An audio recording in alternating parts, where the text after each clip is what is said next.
అందరూ తెరచి దేవుని వాక్యాన్ని నేను చదువుతున్నాను. 8 వచనాలు ఉన్నాయి.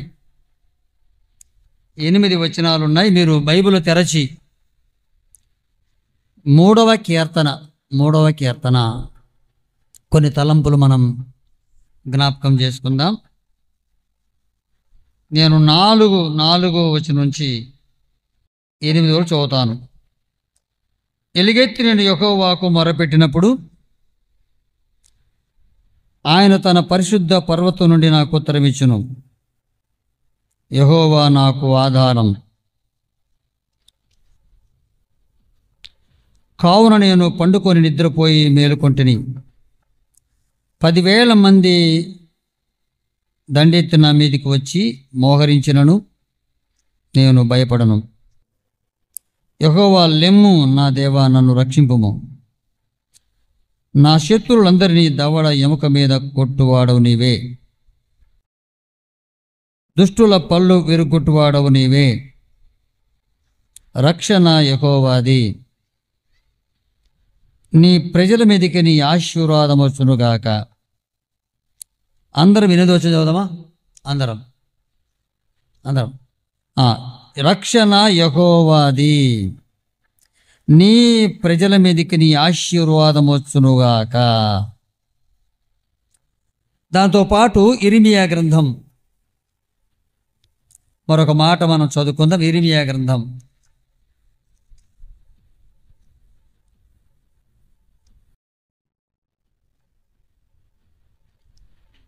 8వ గ్రంథములో మరొక మాట మనం చదువుకొని మనము కొన్ని సంగతులు, కొన్ని తలంపులు మనము ఆలోచన చేద్దాం. 23వ అధ్యాయం, ఇర్మీయా గ్రంథం 23వ అధ్యాయం 23వ వచనం చదువుతున్నాను. ఇర్మీయా గ్రంథం 23వ అధ్యాయం 23వ వచనం దొరికిందా? నేను సమీపముగా నుండు దేవుడు మాత్రమేనా, దూరము నుండి దేవుడును కానా? యెహోవా సెలవిచ్చిన మాట ఏదనగా, నాకు కనబడకుండా రహస్య స్థలములో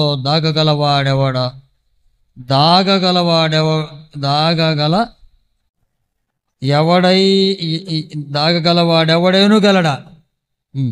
నేను భూమి ఆకాశముల యందంతటా నుండి వాడను కానా?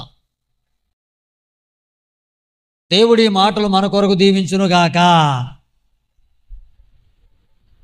గాక అంటే అందరూ బిగ్గరగా ఆమె చెప్పాలి, అప్పుడు అవును అని ప్రార్థన చేసినట్టు అర్థం. దేవుడి మాటలు మన కొరకు దీవించును గాక. ఓకే ప్రులరా, ఇది 150 కీర్తనలు ఉన్నాయి. బైబిల్లో 150 కీర్తనలు ఉన్నాయి. ఈ 150 కీర్తనల్లో ఒకటైన 3వ కీర్తన కూడా దావీదు రాశాడు. దావీదు కీర్తనలు చాలా మన హృదయాలు తాకినట్టుగా మనకు అనిపిస్తుంది. కాబట్టి ఈ 3వ కీర్తన కొన్ని తలంపులు మనం ఆలోచన చేద్దాం. ఇర్మీయా గ్రంథములో దేవుడు, నేను సమీపంగా ఉండే దేవుడినేనా, దూరంగా ఉండేవాని కాదా అన్నాడు. చాలా అద్భుతమైన మాట కదా. నేను సమీపంగానే ఉంటాను, దూరంగా ఉండను అనుకుంటున్నారు మీరేమన్నా అని దాని అర్థం. దేవుడు అంతటా ఉంటాడు, అందరిలో ఉంటాడు. ఆయన దగ్గర ఉన్న మన దగ్గర ఉన్నాడు, ఎక్కడో అమెరికాలో ఉన్న వారి దగ్గర కూడా ఆడ కూడా ఉన్నాడు. మన పిల్లలు బడికి వెళ్ళారు, ఎక్కడికో చదువుకోవడానికి, హాస్టల్లో ఉన్నారు, మనం ఎక్కడున్నాం? దేవుడు మనతో ఉన్నాడు, మన పిల్లలతో కూడా ఉన్నాడు. తర్వాత ఉద్యోగం చేస్తారు కొంతమంది, ఏదో దూరం వెళ్ళి. దేవుని ఎరిగిన వారితో ఉన్నాడు, దేవుని ఎరిగిన మనతో కూడా దేవుడు ఉంటాడు.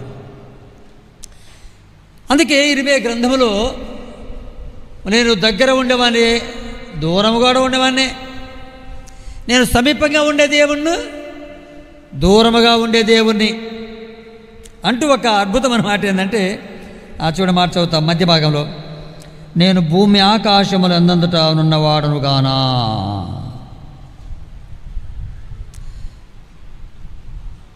అంటే భూమి మీద కాకుండా మరొక స్థలము తాగలిగిన వాడెవడు లేడు. ఆకాశం ఉంది, ఆకాశాన్ని తప్పించి అవతలికి వెళ్ళి దాగలిగిన వాడు ఉన్నాడా? లేడు. ఒకవేళ ఎక్కడ దాక్కున్నా ఆకాశం కింద దాక్కోవాలి, ఆకాశం కింద నేనున్నాను. అంటే మీరు అందుకే దావీదు అన్నాడు కదా, నేను ఎక్కడికి వెళ్ళగలనయ్యా, నేను ఆడుంటే నువ్వు నాతో ఉన్నావు అన్నాడు. కాబట్టి ఈ 3వ కీర్తనలో 2 భాగాలు, 2 మాటలు చెప్తాను. ఈ కీర్తన ఎప్పుడు రాశాడంటే, కన్న కొడుకు కన్న తండ్రిని చంపడానికి తరుముకున్నప్పుడు రాసిన కీర్తన. బాగా మళ్ళీ చదువుతాం, చిన్న అక్షరం పైన చూడు. అబ్షాలోము తన కుమారుని ఎదుట నుండి పారిపోయి, అప్పుడు రాశాడు. ఎప్పుడు రాశాడు? కన్న కొడుకు దగ్గర చంపుతారేమని కన్న తండ్రి పారిపోతూ రాసిన కీర్తన ఇది. అదేంటి విచిత్రం కదా. నేడు వాస్తవంగా ఇట్లే ఉంది సమాజం అంతా.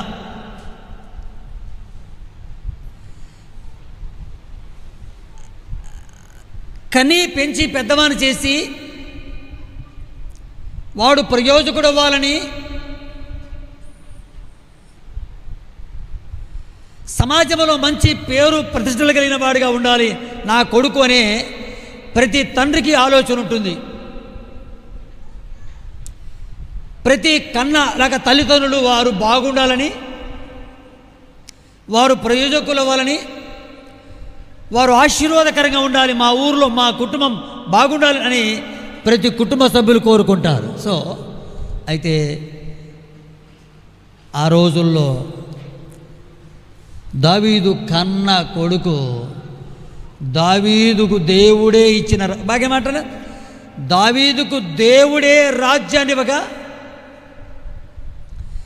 దావీదును నచ్చి దావీదును మెచ్చి దావీదంటే దేవునికి ఇష్టము అయినందున ఆనాటి రాజ్య పరిపాలన దేవుడే రాజుకిచ్చి రాజుగా చేస్తే, ఇప్పుడు కన్న కొడుకు అన్నాడు, నానా నాకు అది కావాలని చంపేస్తాను. చెప్పండి మాట, ఆ రాజ్యం నాకు కావాలి, నేను రాజుల వాళ్ళట్లో కట్ల.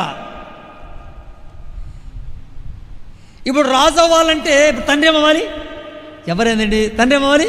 చనిపోవాలి. కన్న తండ్రిని తరుముతూ చంపడానికి వెంటాడి తరుముతూ ఉండగా పారిపోతూ ఒక మాట చెప్పనా, దావీదు తన కన్న కొడుకును చంపడానికి కళ్ళు మూసి తెరిచేంత వ్యవధి పట్టదు. బాగేనండి, దావీదు తన కన్న కొడుకును చంపడానికి కళ్ళు మూసి తెరిచేంత వ్యవధి పట్టదు. అంత యుద్ధ నైపుణ్యత కలిగిన ఆ గొప్ప బలశాలి ఆయన దావీదు పారిపోతున్నాడు. ఏం తెలుసా? ఏం తెలుసా? ఏం తెలుసా? వాడు నా కొడుకు, దేవునికి మహిమ కలుగునుగాక. ఎవడి దేవునికి మహిమ కలుగునుగాక, నా కన్న కొడుకు.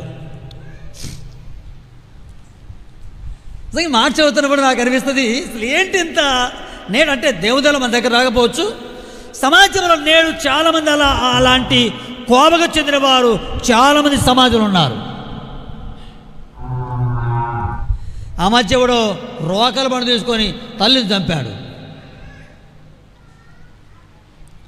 ఆ మధ్య ఎవడో ఒక అతని తండ్రిని గొడ్డలతో నరికేశాడు. అసలు ఎట్టుపోతుంది సమాజం అనిపిస్తూ ఉంది చాలాసార్లు. దావీదు జీవితాన్ని చదువుతున్నప్పుడు నిజంగా అసలు పరలోకమందున తండ్రి ప్రేమ మనకు అర్థం అవ్వాలంటే యాడికి పోతున్న పనిలా దావీదు దగ్గర పోస్తాలు. వినండి. కన్న లేక పరలోకమందున దేవుని ప్రేమ మనకు అర్థం అవ్వాలంటే దావీదు కీర్తనలు చదువుతా చాలండి, మనకు అర్థమైపోద్ది. చాలామంది క్రైస్తవులు కూడా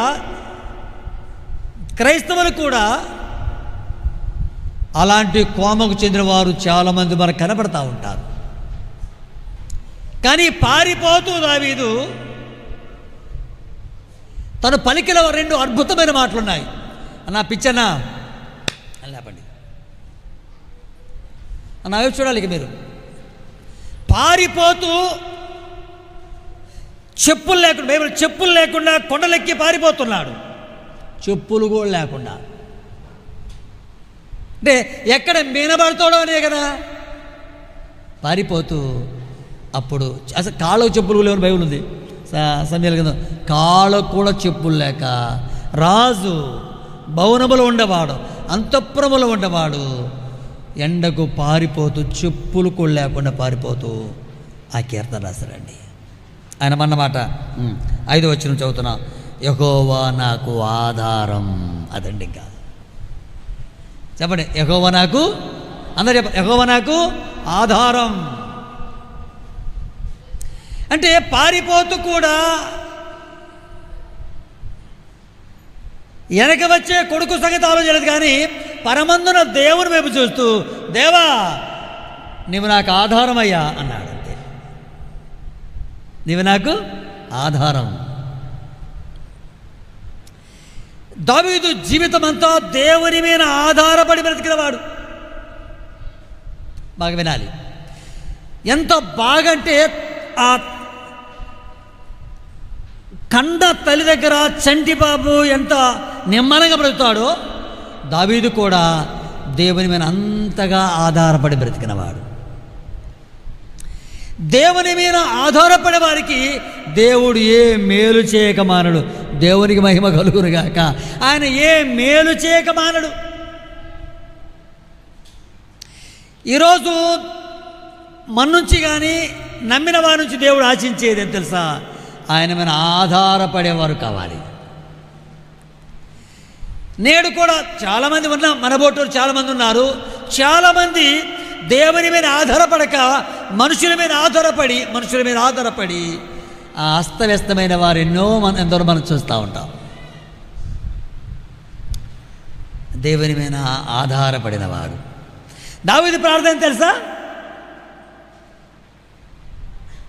2వ సమూయేలు 7వ అధ్యాయంలో దావీదు ప్రార్థన, దేవా నా సంతతంతా నీ సన్నిధిలో ఉండాలని ప్రార్థన చేస్తాడు. ఎవరిని? తరుముతున్న కొడుకుల కొరకై, ఇబ్బంది పెడుతున్న కుమారుల కొరకై ఆయన చేస్తున్న ప్రార్థన, తండ్రి దేవా నా సంతానమంతా నీ మందిరంలో ఉండాలయ్యా, అలాగూ దీవించయ్యా అంటాడు ఆయన. వాళ్ళ మనసేంటి, ఈయన మనసేంటి? ఎంత తేడండి, ఎంత తేడండి. మీరు చదువుతారు, ఒక మాట చూడండి, ఒకవేళ గుర్తు చేస్తాను. 2వ సమూయేలు గ్రంథం 2వ సమూయేలు గ్రంథం 7వ అధ్యాయం 28వ వచనం చదువుతున్నాం. 2వ సమూయేలు గ్రంథం 7వ అధ్యాయం 28 చదువుతున్నాం.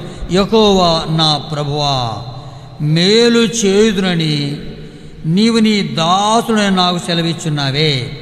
నీవు దేవుడు కనుక నీ మాట సత్యం. దయచేసి నీ దాసుడనైన నా కుటుంబము నిత్యము నీ సన్నిధిలో ఉన్నట్టుగా దాన్ని ఆశీర్వదించయ్యా. వారి ఆశీర్వాదం కొరకైనా ప్రార్థన చేస్తుంటే, వారి అభివృద్ధి కొరకైనా ప్రార్థన చేస్తుంటే, వారి క్షేమం కోసమైనా ప్రార్థన చేస్తా ఉంటే తరమడమా? తరమడమా? ఎంత మంచి మనసు అండి దావీదుకి, ఎంత మంచి మనసు అండి దావీదుకి. దేవుని మీద ఆధారపడేవారు ఏదైనా నా జీవితంలో దేవుడే చేయగలడు అన్నవారు మాత్రమే ఈ అనుభవంలోకి వస్తారు. వినాలి. ఈ అనుభవానికి రావడానికి ఒకే ఒకటి, దేవుడి మీద పరిపూర్ణంగా ఆధారపడితే మనము కూడా ఇలాంటి ప్రార్థన చేయగలం. ఒక మాట మనకు జ్ఞాపకం వస్తూ ఉంది. ఒక్కసారి చూడండి, 2వ దినవృత్తాంత గ్రంథం చూడండి, 20వ అధ్యాయం. 2వ దినవృత్తాంత గ్రంథం 20వ అధ్యాయం 12వ వచనం చదువుతాను. అందరు తీసుకోండి, అందరు తీయండి. 2వ దినవృత్తాంత గ్రంథములు 20వ అధ్యాయం 12వ వచనం చదువుతున్నా. దొరికిందా? మా దేవా, నీవు వారికి తీర్పు తీర్చవా? మా మీదికి వచ్చు ఈ గొప్ప సైన్యముతో యుద్ధము చేయుటకు మాకు శక్తి చాలదు, ఏమీ చేయుటకు మాకు తోచదు, నీవే మాకు దిక్కని ప్రార్థన చేయగా. ఒక రాజు శత్రువులు ఆయనకి చెప్తే యుద్ధము చేయడానికి, ఆ దేశాన్ని పాడు చేయడానికి శత్రువులు వస్తే ఈయన కత్తి తీసుకొని పరిగెత్తాలా, రండి మీ సంగతి తేలుతానల్లా. ఇప్పుడు చూడండి, నీవే మాకు దిక్కని ప్రార్థన చేయగా అన్నాడు. ఈయన కూడా రాజే. మా జీవితంలో జరుగుతున్న ఈ సంభవాలకి, మా మీదకి వస్తున్న ఈ సమస్యలకి, మా మీదకి వస్తున్నటువంటి ఇబ్బందులకి మేము జయించలేమయ్యా, మాకు శక్తి చాలదు, నీవే మాకు దిక్కయ్యా, ఏమి చేసినా నువ్వు చేయాలి,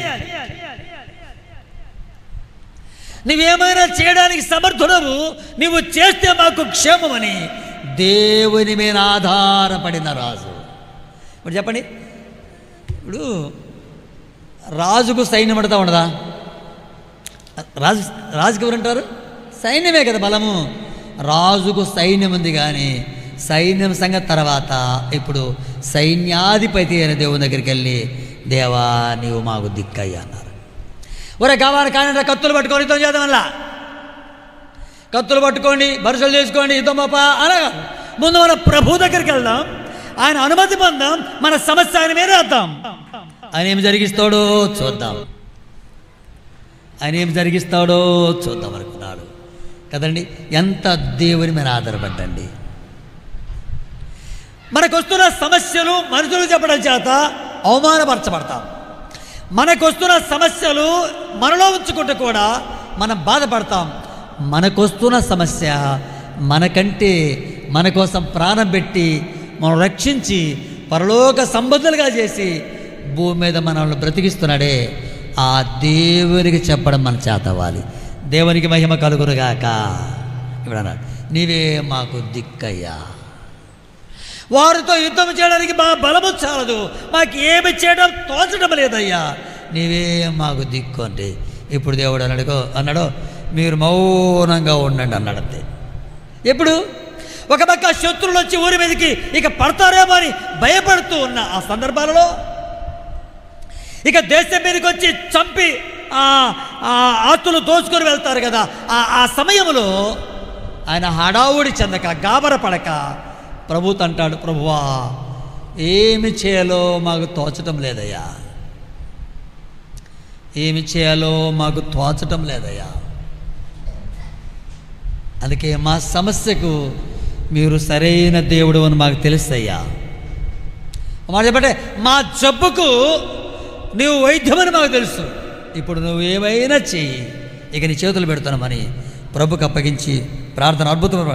మాకు శక్తి చాలదు, నీవే మా దిక్కు. చెప్పండి, ఏమన్నాడు? మీరేనా దిక్కు అలా చెప్పండి, నీవేనా దిక్కు.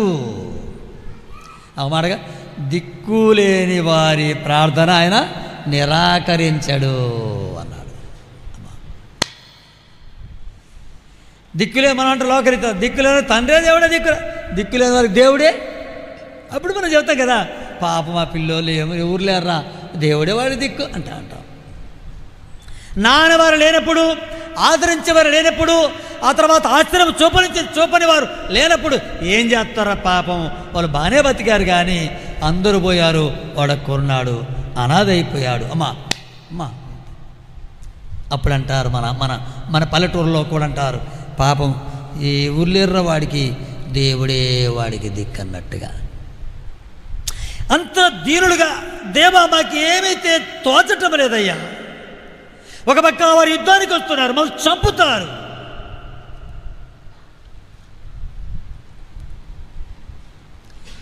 ఇప్పుడు అబ్రహాము కాలం నాటి వాగ్దానాలు ఎత్తి వారు ప్రార్థన చేస్తూ, నీవే మాకు దిక్కు ప్రభువా అని ప్రార్థన చేశారు. ఇప్పుడు దేవుడు ఏమన్నాడు చూడమాట, ఏమన్నాడు అన్నమాట. ఇప్పుడు 15 వచనం చదువుతున్నా. 2వ దినవృత్తాంత గ్రంథము 20వ అధ్యాయము 15వ వచనం. యూదా వారలారా, యెరూషలేము కాపురస్తులారా, యెహోషాపాతు రాజా, మీరందరూ ఆలకించుడు. యెహోవా సెలవిచ్చినదేమనగా, ఈ గొప్ప సైన్యమునకు భయపడకుడి, జడియకుడి, యుద్ధం మీరు కాదు దేవుడే జరిగించరు. బిగరగా దేవునికి మహిమ కలుగునుగాక. ఇప్పుడు తగ్గించుకొని తలవంచుకొని దేవుని మీద ఆధారపడగా ఇప్పుడు దేవుడు అంటున్నాడు కదా, యుద్ధం మీరు చేయొద్దు, దేవుడు చేస్తాడు. అలా ఏం కోరుకున్నారు? యుద్ధం చేయడం మాకు బలము చాలదయ్యా, ఏం చేసామయ్యా అన్నారు. ఇప్పుడు బలము లేని వాడికి బలమిచ్చే దేవుడు, బలహీనులు బలపరిచే దేవుడు, బలము లేని వారికి బలమనుకరించే దేవుడు అంటున్నాడు కదా, మీరు ఏమి చేయొద్దు. ఏమి చేయొద్దు ఏముందన్నమాట, ఈ యుద్ధము మీరు కాదు దేవుడే జరిగిస్తాడు, భయపడబాకండి. ఏమన్నమాట, ఏమన్నారు? మీరు భయపడబాకండి, ఈ యుద్ధాన్ని దేవుడే జరిగిస్తాడు. ఈ మధ్యాహ్నం ఒక మాట చెప్తాను. మన పక్షమున వినండి, మన పక్షమున ఉన్న దేవుడు సామాన్యవాడు కాదు. శనిపై సమాధి చేయబడగా, సమాధిని జయించి మూడో దినబడిగా మృత్యుంజయునిగా లేపబడిన వాడు ఆయన సర్వశక్తి కలిగిన దేవుడు. ఎవరైనా సర్వశక్తి కలిగిన దేవుడు. ఒకసారి దేవుడే మాట్లాడుతూ అన్నాడు కదా, దేవుడే మాట్లాడుతూ యాకోబుతో, యాకోబు నేను సర్వశక్తి గల దేవునయ్యా. ఎవరైనా సర్వశక్తి కలిగిన దేవుడు, సావును సమాధిని జయించిన వాడు ఆయన. ఆ దేవుడు మనకు దేవుడయ్యాడు. పరలోకములో దేవదూతల చేత ఆరాధించబడుతున్న ఆ దేవుడు మనకు దేవుడయ్యాడు. ఆయన సర్వశక్తి గల దేవుడు, ఆయన మీద ఆధారపడ్డాడు దావీదు. రండి మరలా 3వ కీర్తన చదువుకుందాం. రండి 1-2 తలంపులు మనం గమనిద్దాం. 3వ కీర్తన చదువుతున్నాను. ఇక్కడ మాట 5వ వచనంలో, యెహోవా నాకు ఆధారం కావున నేను పండుకొని నిద్రపోయి మేలుకుంటిని. 10,000 మంది దండెత్తి నా మీదకి వచ్చి మోహరించినను నేను భయపడను. నేను చెప్పండి, నేను భయపడేవాడని కాదు. ఎందుకని? ఒక్క మాట 23వ కీర్తన చూడండి. త్వర ఒక చిన్న మాట. 23వ కీర్తన 23వ కీర్తన చదువుతాను. యెహోవా నా కాపరి. చాలిక యెహోవా నా కాపరి. ఎందుకు భయపడను అంటే నాకు ఒక కాపరి ఉన్నాడు. ఒక ఆశ్చర్యమైన మాట చెప్పను మీకు. మీరు తీసుకోవద్దు, 2వ దినవృత్తాంత గ్రంథములో 17వ అధ్యాయంలో, నీవు దేవుడు కాబట్టి నీ మాట సత్యమయ్యా అన్నాడు. నీవు దేవుడు అంటే దావీదు దేవుని బాగా ఎరిగాడు.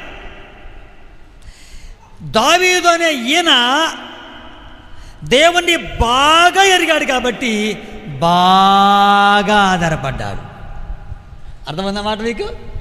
దేవుని మీద బాగా దేవుణ్ణి ఎరిగిన వాడు దేవుని మీద బాగా ఆధారపడతాడు. కొందరికి దేవుడు ఎవరో తెలియదు, ఏం చేస్తాడో తెలియదు, మన కోసం ఏం చేస్తాడో తెలియదు కాబట్టి ఆధారపడడం చేతవట్ల. అందుకంటాడు యెహోవా నా కాపరి, యెహోవా నా కాపరి అన్నాడు. 121 కీర్తనలు కదా. ఆ ఇశ్రాయేలును కాపాడే దేవుడు కునుకడు, నిద్రపోడు ఆయన. అందుకు నేను భయపడను. ఏమైనా సింహాలు వచ్చినాయి భయపడలా, గొలియాతు వచ్చాడు భయపడలా, శత్రువు వచ్చాడు భయపడలా. ఎందుకు తెలుసా? నా కాపరి ఉన్నాడు. నా విషయంలో ప్రత్యేకమైన శ్రద్ధ తీసుకొని, నా విషయంలో జాగ్రత్త కలిగి నన్ను ఎంతో మేలుకరంగా నడిపించే దేవుడు కాపరి నాకున్నాడు. నేను ఎందుకు భయపడాలి? అసలు ఇంత చెప్పనా? అసలు దావీదు ధైర్యం ఏంటంటే దేవుడే. ఎవడి మాట? దావీదు ధైర్యం ఏంటి? దేవుడే.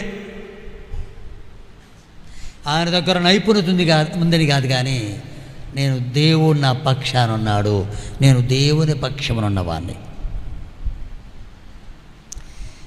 దేవుని వాక్యంలో మాట ఉంటుంది, దావీదు దేవుని యుద్ధములు జరిగించేవాడంట. చెప్పండి మాట. దావీదు ఎవరు? దేవుని కొరకు యుద్ధములు చేసేవాడు. అంటే దేవుని కొరకు ఎంత కష్టమైన, ఎంత నష్టమైన, ఎంత కీడు కలిగినా దేవుని కొరకు నిలబడేవాడు దావీదు. దావీదు దేవుని కోసం నిలబడతాడు. చాలాసార్లు మనం దేవుని కోసం నిలబడలేం.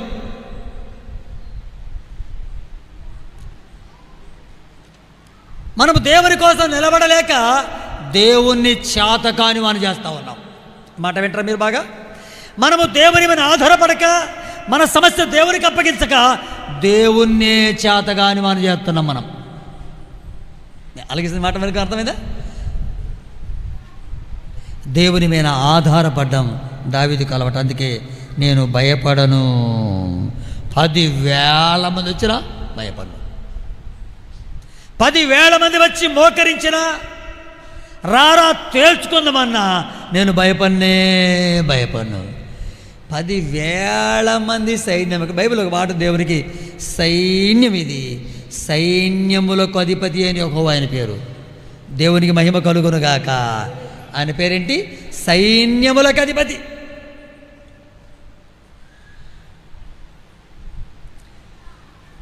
ఎంత గొప్ప మాటలంటే, ఒక మాట ముగింపులో ఒక మాట జ్ఞాపకం చేస్తాను నేను. ఎర్ర సముద్రం దాకా వచ్చారు. ఎర్ర సముద్రం దాకా వచ్చిన తర్వాత శత్రువులు తరుముతున్నారు, ఇక చంపేస్తారు, మీన పడతారు, దగ్గరికి వచ్చారు. దేవుడు ఏమన్నంటే మోషే పైకి చూసి, బట్ వెళ్ళి మోషే పైకి చూశాడు. దేవుడు సాగిపోమన్నాడు. దేవునికి మహిమ కలుగునుగాక. మోషే ఎలా చూశాడు? ప్రభు వైపు చూశాడు. దేవుడు ఏమన్నాడు? సాగిపో మోషే అన్నాడు. చూశారు అసలు? అంటే ఏమి చేసినా ఈ ఇజ్రాయేల్ ప్రజలను కాపాడడానికి నీవు మాత్రమే సాలే దేవుడు అయ్యా. నీవు ఇన్ని లక్షల కార్బలాన్ని, ఇన్ని లక్షల ప్రజల్ని నీవు మాత్రమే కాపాడగలవు. శత్రువు వస్తున్నాడు, ఏంటి ప్రభువా అన్నాడు.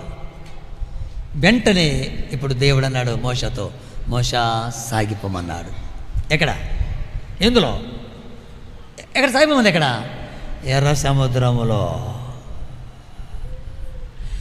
మన జీవితంలో ఒక అద్భుతం జరగాలంటే దేవుని కొరకు మనం నిలబడాలి. దేవుని కొరకు నిలబడాలి.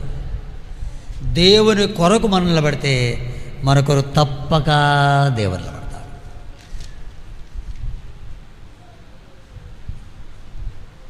ఒకసారి 27వ కీర్తన, 27వ కీర్తన మొదటి వచ్చి 27వ కీర్తన మొదటి వచ్చాడు. యెహోవా నాకు వెలుగును రక్షణనై ఉన్నాడు, నేను ఎవ్వనికి భయపడను. మాట చెప్పరా? వాడెంతలా వాడైనా అన్నట్టు. నేను మనుషులకు భయపడను, ఎందుకంటే దేవుడు నాకు రక్షణ, దేవుడు నా దిక్కు. నా జీవితంలో నాకు దేవుని కలిగి ఉన్నాడు కాబట్టి నేను ఎవరికి భయపడను. 10,000 మంది రావచ్చు, నా ముందు మోకరించవచ్చు, యుద్ధానికి ఒకవేళ సిద్ధమై అన్నీ తీసుకొని రావచ్చు, కానీ నేను భయపడను. ఎందుకంటే సైన్యములకు అధిపతి యెహోవా నాకున్నాడు, యుద్ధములు జరిగించే యెహోవా నాకున్నాడు, నేను భయపడను.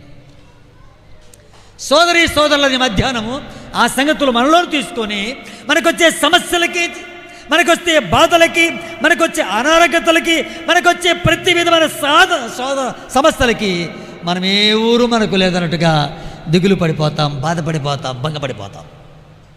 వినండి. మనకొచ్చే అనారోగ్యత కానివ్వండి, మనకొచ్చే బాధ కానివ్వండి, మనకొచ్చే సమస్యలు ఇక నాకు ఎవరు లేరులే అనుకుంటా ఉంటాం. నా పక్షముల దేవుడు ఉన్నాడు సహితం మనం మర్చిపోతాం. నా పక్షంలో దేవుడే ఉన్నాడు, నా కాపరి ఉన్నాడు అని పలుసార్లు మనము మరచిపోయి బలహీనమై బాధపడతా ఉంటాం. ఎంత మంచి ఈ 3వ కీర్తన అండి ఇది. ఒక్కసారిగా ఆ ఒక్క మాట మనము 22వ కీర్తన 22వ కీర్తనలో ఒక్క మాట చదువుతాం చూడండి. దావీదు కీర్తన 22వ కీర్తనలో ఒక్క మంచి మాట చదువుతాం చూడండి. 10వ వచనం, గర్భవాసిని అనేది మొదలుకొని నాకు ఆధారము నీవే అన్నాడండి. ఇది ఎవరి కీర్తన? దావీదు కీర్తనే. చూడండి, గర్భవాసిని అనేది మొదలుకొని నాకు ఆధారం నీవే, నా తల్లి నన్ను కన్నది మొదలుకొని నా దేవుడవు నీవే. అబ్బబ్బబ్బబ్బా, మా అసలు ఎంత మంచి మాట అండి ఇది. నేను గర్భంలో అదే నేను గర్భవాసిన మొదలుకొని నాకు ఆధారం నీవే. నా తల్లి నన్ను కన్నది మొదలుకొని నీవే నా దేవుడవు నీవే, నా దేవుడవు నీవే. అసలు ఎంత మంచి మాట చూడండి అది. నాకు ఆధారము నీవే, నా దేవుడవు నీవే. రెండు మాట చెప్పాడు కదా, నాకు ఆధారము నీవే, నా దేవుడవును. అసలు 139వ ఇంటికి చదువుకోండి. 139వ కీర్తన అంటాడు, నేను పుట్టక మునిపే నన్ను ఎరిగిన దేవుడివి, ఎన్ని రోజులు బతుకుతానో నీ గ్రంథములు రాశావు కదయ్యా అన్నాడు. అంటే దేవుని మీద ఆధారపడే వ్యక్తి దేవుని బాగా తెలుసుకోవాలి. మనము ఇక్కడ ఒక మాట, మనం ఒకసారి ఒక ఆదివారం వస్తే వరుసగా వాక్యం చేస్తే మరుస ఆదివారం రావు, ఆ వాక్యం మనకు అర్థమవుతుంది. ఒక ఆదివారం వస్తాం, ఇప్పుడు వస్తాం కదా, ఒక చాప్టర్ ఒక పాఠాన్ని ప్రారంభించాం, 2-3 ఆదివారం రాం, ఆ తర్వాత వాక్యం మనకు అర్థమవుతుంది. ఏదైనా ఒక డ్రామా, ఏదైనా ఒక స్టోరీ వింటున్నప్పుడు అది పూర్తిగా వింటే మనకు అర్థమైంది. కొంతమంది నిద్రపోతారు, ఏమర్థమైంది? కొంతమంది మరుసవారు రారు, ఏమర్థమైంది? అర్థమవుదు. దేవుని వాక్యం పరిపూర్ణంగా మనకు అర్థమవ్వాలంటే దేవుని వాక్యం సంపూర్ణంగా వినాలి. దేవుని వాక్యం మనం వింటే దేవుడే కాబట్టి ఎలా బ్రతకాలో మనకు నేర్పిస్తాడు, విశ్వాసం పుట్టిస్తాడు మనకి. వినండి మాటల్ని. దేవుని మీద ఆధారపడడానికి మనం దేవుణ్ణి బాగా తెలుసుకోవాలి. దేవుని బాగా తెలుసుకోవాలంటే మనం దేవుని వాక్యం బాగా వినాలి. దేవుని వాక్యం మనం బాగా విన్నప్పుడే మనకు నమ్మిక కలుగుతుంది. చూడమాట చదువుతున్నా 9వ వచనం 22వ కీర్తన 9వ వచనం చదువుతున్నా. గర్భము నుండి నన్ను తీసిన వాడవు నీవే కదా, నేను నా తల్లి యొద్ద స్తన్యపానము చేయుచుండగా నీవే కదా నాకు నమ్మిక పుట్టించావయ్యా. నీవే కదయ్యా నాకు నమ్మిక పుట్టించావు. దేవుని వాక్యం మనం బాగా వినాలి. విన్న తర్వాత మన హృదయంలో దాన్ని భద్రపరచుకోవాలి. అలా బ్రతకడానికి అవకాశం ఉంటుంది. అలా మాట చెప్పనా, దేవుని వాక్యం బాగా వినాలి, విన్న వాక్యాన్ని హృదయంలోనికి పంపాలి, దాన్ని భద్రపరచుకోవాలి. అప్పుడే మనం ప్రభు కొరకు బ్రతకగలం, ప్రభు కొరకు నిలబడగలం. ఈవేళ చాలామంది జీవితంలో నేను గమనిస్తున్న సత్యం ఏందో తెలుసా, దేవుని మీద ఆధారపడడం చేతవట్ల. విన్న వాక్యం నాకు కాదులే అనుకొని వెళ్ళిపోతా ఉన్నాం. అందుకే మనం స్థిరపడలేక, బలపడలేక, ఆధ్యాత్మికంగా దీవించలేక అనగారిపోతా ఉన్నాం. భక్తి జీవితంలో, ప్రార్థన జీవితంలో, భక్తి జీవితంలో, విశ్వాస జీవితంలో అనగారిపోతా ఉన్నాం మనం. కాబట్టి దేవుణ్ణి పరిపూర్ణంగా తెలుసుకోవాలి ముందు మనం. ఇప్పుడు వైద్యం చేయాలి, అమ్మా ఎలక వైద్యం చేయాలి, మనకు బాగలేదు, వైద్యం చేయాలి, ఆయనకు అర్థం కాదు. ఇప్పుడు ఏం చేస్తాడు, ముందు రక్త పరీక్ష పంపిస్తాడు, అది చూస్తాడు, అందులో అర్థమవ్వలేదు, బాగానే ఉంది. మళ్ళీ ఏం చేస్తాడు, స్కానింగ్ పంపిస్తాడు, అది చూస్తాడు, బాగానే ఉంటుంది. ఆ తర్వాత మిషన్లు పెడతారు, దాన్ని ఏమంటారు, అది చూస్తాడు, బాగానే ఉంది. ఇంకోటి 10,000 టెస్ట్ ఉంటుంది, దాన్ని పంపిస్తాడు. అప్పుడు అర్థమైంది ఎందులో ఏ ప్రాబ్లం ఉందో అని. అలాగైతే మధ్యాహ్నం వేళ మనము కూడా ఎందుకు దేవుని వాక్యం హృదయంలో పనిచేయటం లేదు? విన్న వాక్యం ద్వారా ఎందుకు అలా బ్రతకలేకపోతారంటే ఏదో ప్రాబ్లం ఉంది, మనకు బాగా తెలుసు, కానీ దాన్ని తొలగించుకోలేక. వినండి మాట, ఏదో ఒక ప్రాబ్లం, ఏదో బలహీనత మనల్ని బలహీనపరుస్తుంది, మనకు తెలుస్తుంది ఏంటో, దాన్ని తొలగించుకోలేక దేవుని వాక్యములు మన హృదయంలో చొచ్చుకోలేకపోతా ఉన్నాయి.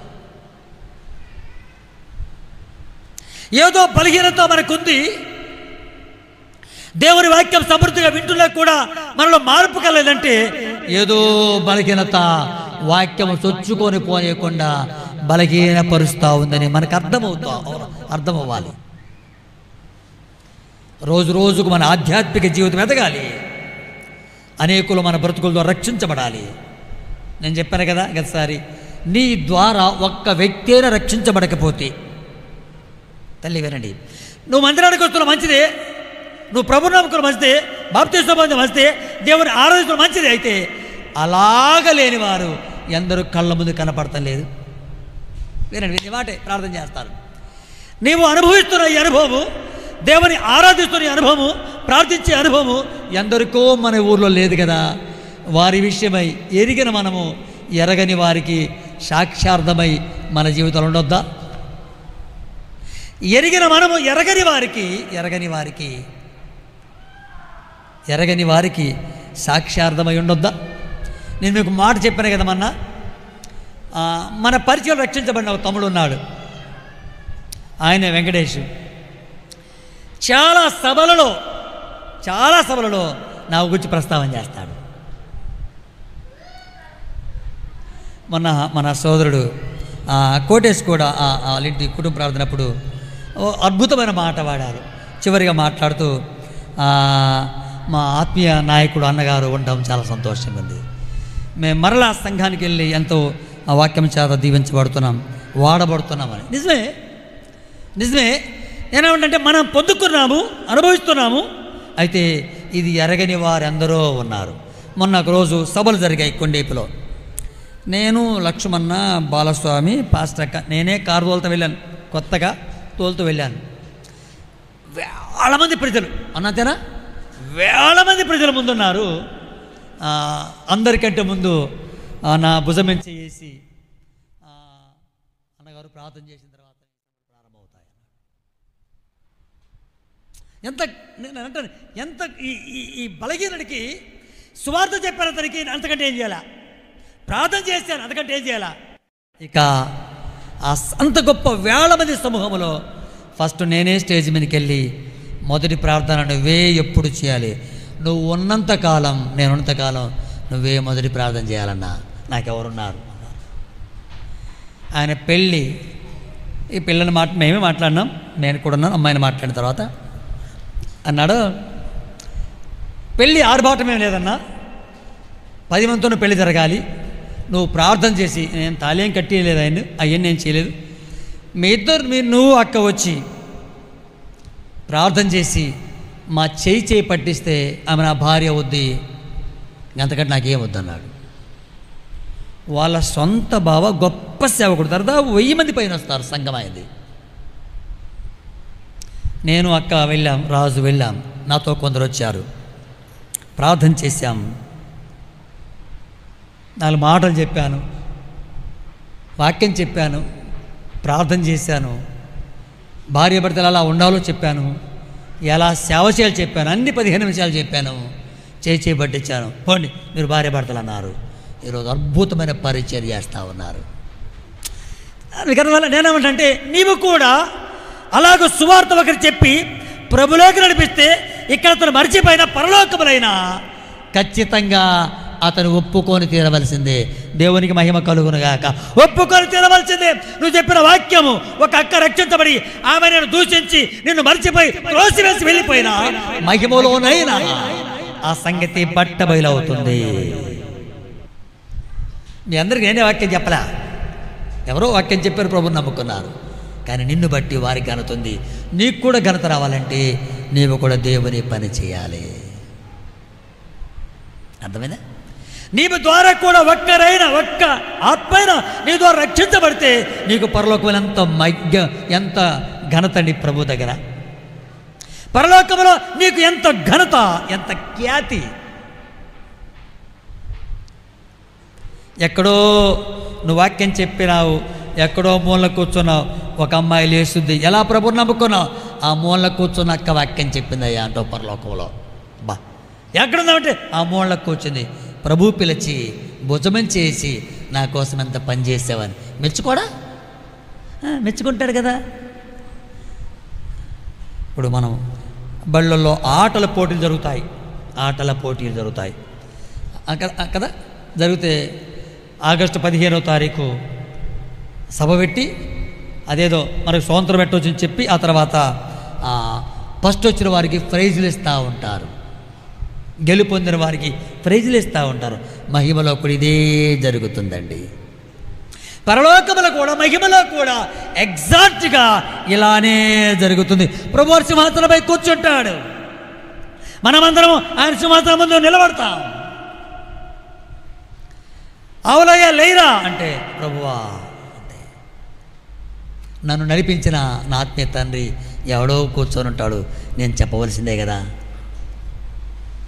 అలాగైతే ఈ మధ్యాహ్న వేళ నీవు దేవుని కొరకు వినండి, దేవుని కొరకు నువ్వు నిలబడితే, దేవుని కోసం నువ్వు ధైర్యంగా ఉంటే పరలోకపు దేవుడు నీ కోసం నిలబడతాడంతే.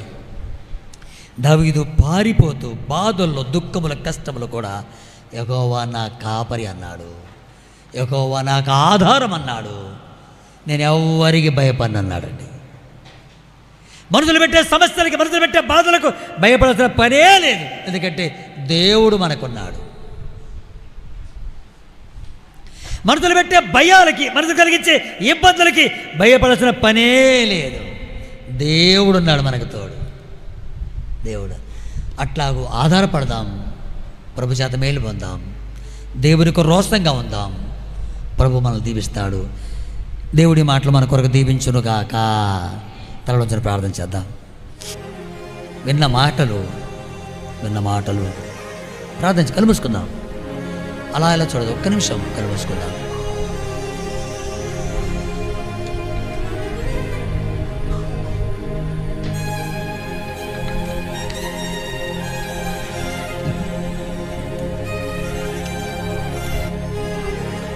ప్రియులారా, నిలబడదాం దేవుని కొరకై, సంఘము కొరకు నిలబడదాం, ప్రభు కోసం నిలబడదాం, ప్రభు కోసం నిలబడదాం.